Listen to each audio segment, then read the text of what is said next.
特区到底有多火热？在市中心车程不到5分钟距离的地方，中国前10大的地产商碧桂园、国营企业绿地和富力3大建商在这里密集造镇，推出4万户的高楼住宅和商场。这是中国发展商第一次前进海外，选的就是马来西亚重点栽培的经济特区。这些沙我们专门是从东马沙巴运过来的沙，用船运过来，而且定期的也会补充，因为它会有流失嘛。植物我们来自全球100多个国家的，像你看一下，有些树是有点像棕榈树，但它叫加勒比海藻，是从迪拜专门运过来的。它1米长的树呢，就可以去到2万马币，所以呢，一般情况下一棵要去到5米，就10万马币一棵，就一棵树是10万块。运沙、买树、盖高楼。马来西亚和新加坡遵循深圳、香港发展模式一启动，人口从当初规划时的70万已经翻了4倍。看准人口成长潜力，大陆建商前仆后继来伊斯干达插旗造镇。你们从哪里来？新加坡，所以是新加坡人啊，对。然后那怎么会想要来这里看房子？买了。哦，你们已经买了？对，已经买好了。你们是买哪一户5A，所以不是面海的。买不到，那时都没有，很抢手哦。你会发现现在新加坡因为人口很多，经济很发达，所以市中心房价非常高。大概我们算了一下是170万新台币1平，但是仅仅是一桥之隔，我们这个新山地方，只是新加坡房价的1/10到1/5。马来西亚也会有30万的人在新加坡工作，又是要赚新币，有一半15万人，他们不可能在新加坡买房子，因为房价非常高，租金也非常高，所以他有15万人是当天来访新山跟新加坡的。过去一个不起眼的小渔港，现在是全球开发商最想抢进的投资花园。新加坡目前是最大外资，占了20%，已经投资42亿新币。其次是西班牙、美国、日本和荷兰。台湾的鸿海富士康、大陆的华为、美国的微软都纷纷设厂或成立数据中心。想要做东协10国的生意，伊斯干达特区就是镀金的敲门砖。秦启松在台湾从事房地产中介20年，4年前看准马来西亚的爆发力，一口气在伊斯干达和吉隆坡开设4家分店，短短几年，成交件数高达4500户，金额冲到400亿台币。你去问马来西亚人，2020他们要成为先进国家，人均所得要到多少？到2017希望这个泛亚铁路可以接通，2016他们的这个环状捷运希望可以开通。就像台湾那时候60几年，就是有一些重大建设。对于外资的这一块的话，其实在我们前期的开发上的话，更多的是在政策的支持上，比如说我们的从中国、荷兰、马来西亚以及新加坡3地的客户的融入上，以及一些审批的进度上，他们这一些政策支持的话，都是加快速度的给我们去做配合。我们是预估肯定会超过50个亿的投入的。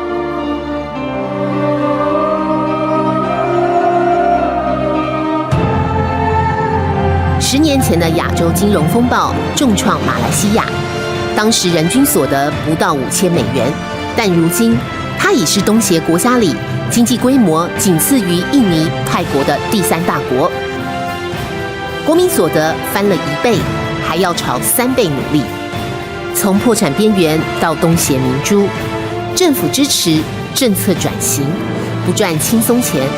马来西亚这匹亚洲的大黑马，看见了潮流，掌握了机会，终于在世界竞争的舞台上，将自己推上了主角的位置。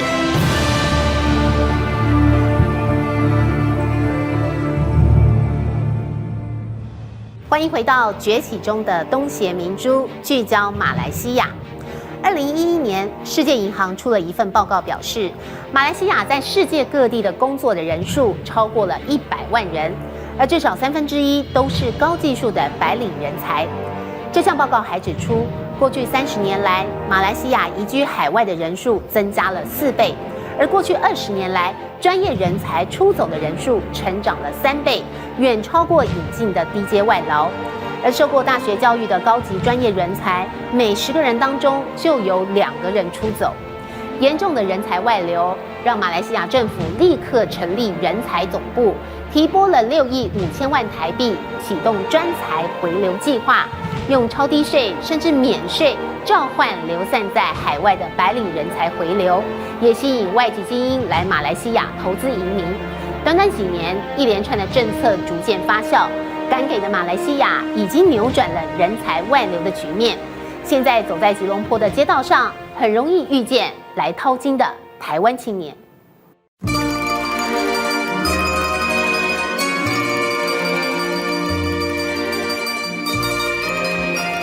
来，请进，这是我家，我家到了。总室内面积是77平，然后这是我的客厅，然后这个房子呢是我去年的时候买的。去年刚买的。对，我带你们来看一下，我会买这个房子呢，最主要就是因为这个 view。对，我家只要窗户一打开来，就是整个双子星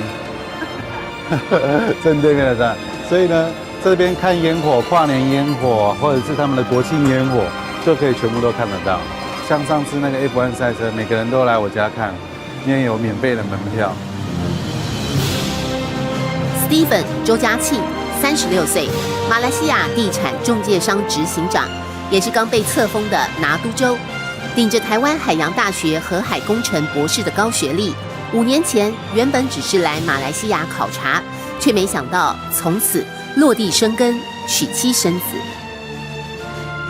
刚到马来西亚的时候，我还不是很习惯，尤其是我印象中很深刻，我第一次下飞机的时候，因为机场嘛，马来西亚他们不像台湾一样，大部分都是华人。马来西亚他们70%是马来人，而且马来人他们肤色都会比较黝黑一点，然后呢都会绑头巾啊，有些人穿拖鞋。你会觉得说，来到这个地方，你会觉得好像有点格格不入，自己好像是另外一个世界的人一样。对，然后说真的，所以那时候呢，会觉得马来西亚这个地方呢，会觉得会有一点点的排斥。好，那种排斥会觉得说我真的要在这边工作吗？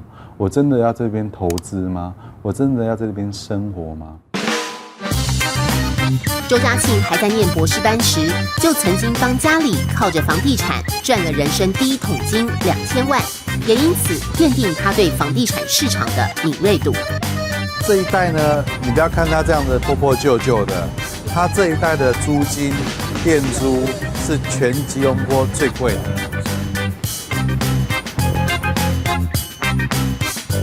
我们就讲这个小摊位好了，这个租金，因为它的位置，大概台湾的坪数是多大？这个坪数大概只有3坪多而已，光这一块租金呢，至少就要20万台币，大概25000块马币左右。这里对。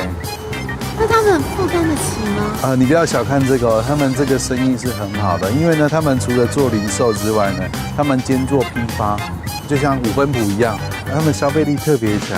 然后因为他们可以赚1000块，花2000块。如果你可以做得到马来人的生意，哇，那就不得了了。从刚开始连饮食都不习惯，到现在能自在地走在马来街。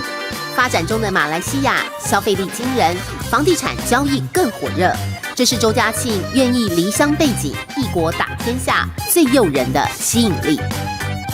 也不是台湾不好，台湾应该说竞争比较激烈，是因为在这里，然后又做着这个行业，可以掌握到的机会又相对多，所以就啪，那就买了5间了。5间房子如果加起来市价，对不对？应该有超过1000万马币吧。我没有认真去算。台币耶。对。这是我在吉隆坡第2个投资的房子，也是目前吉隆坡算是指标性的城市。看过成龙啦，然后在这边，然后杨紫琼啦，这个就是它的阳台，然后这个阳台也是这个建案最有价值的。每个人看上这个建案呢，就是看到这个地方。前面就是整个双子星公园。坐拥双子星塔周边2栋豪宅，和国际巨星当邻居，短短5年身价已经破亿。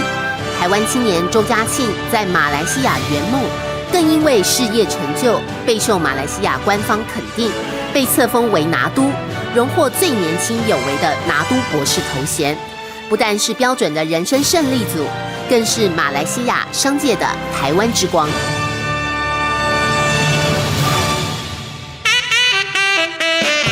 攻占大马的不光是台湾有为青年，还有台湾的珍珠奶茶。Thank you。台湾最有名的珍珠奶茶，在吉隆坡最高档的购物商场都可以买得到，而且这一家来自台湾的茶店，在马来西亚一开就开了100多间。将台湾珍珠奶茶引进马来西亚，还进驻吉隆坡地价最贵的金三角最高档百货商场的，就是他，吕伟丽。29岁，马来西亚华人，原本在澳洲大学念生物科技，但从小就被做生意的爸爸耳濡目染，想当企业家。5年前，当时只有24岁的他，看准炎热的马来西亚只有咖啡店，却没有手摇茶饮，于是想引进台湾茶品。但没想到，寻求台湾最夯的前10大品牌合作，全吃了闭门羹。10家全部都跟我讲说没有机会，那我就花了快2个月半在台湾，就找不到品牌。有一天，我的亲戚打个电话给我讲：“你有吃过这家叫自助茶太吗？我才没有听过哎。”他们有一个思维是跟其他全部品牌不一样，他们想去展店给全球，但是不想去大陆而已。我就打了一个电话给总公司，我跟他讲说，马来西亚其实有3大漏洞，而且如果你是第1家来马来西亚的话呢，你就有这个比较优势的一个地位。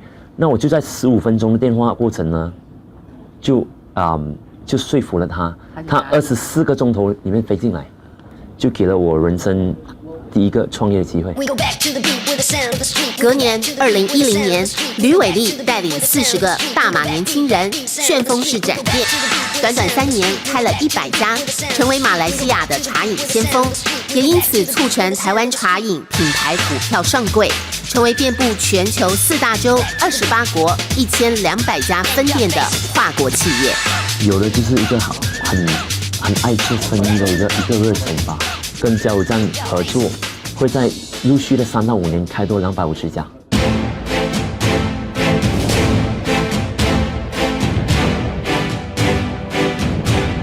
拿督陈柏松，现任马来西亚台商会长，亚洲金融风暴时危机入市，抢进东南亚，一待就是17年。马来西亚它是华语，就是说我们讲的国语是蛮可以通的，它的一个地理位置非常好，它在这个整个东协当中。它是刚好卡在这个地方，它的市场，因为它可以有个印尼可以当后花园。为什么我们一待了17年，可能还有第2个17年要待在这边呢？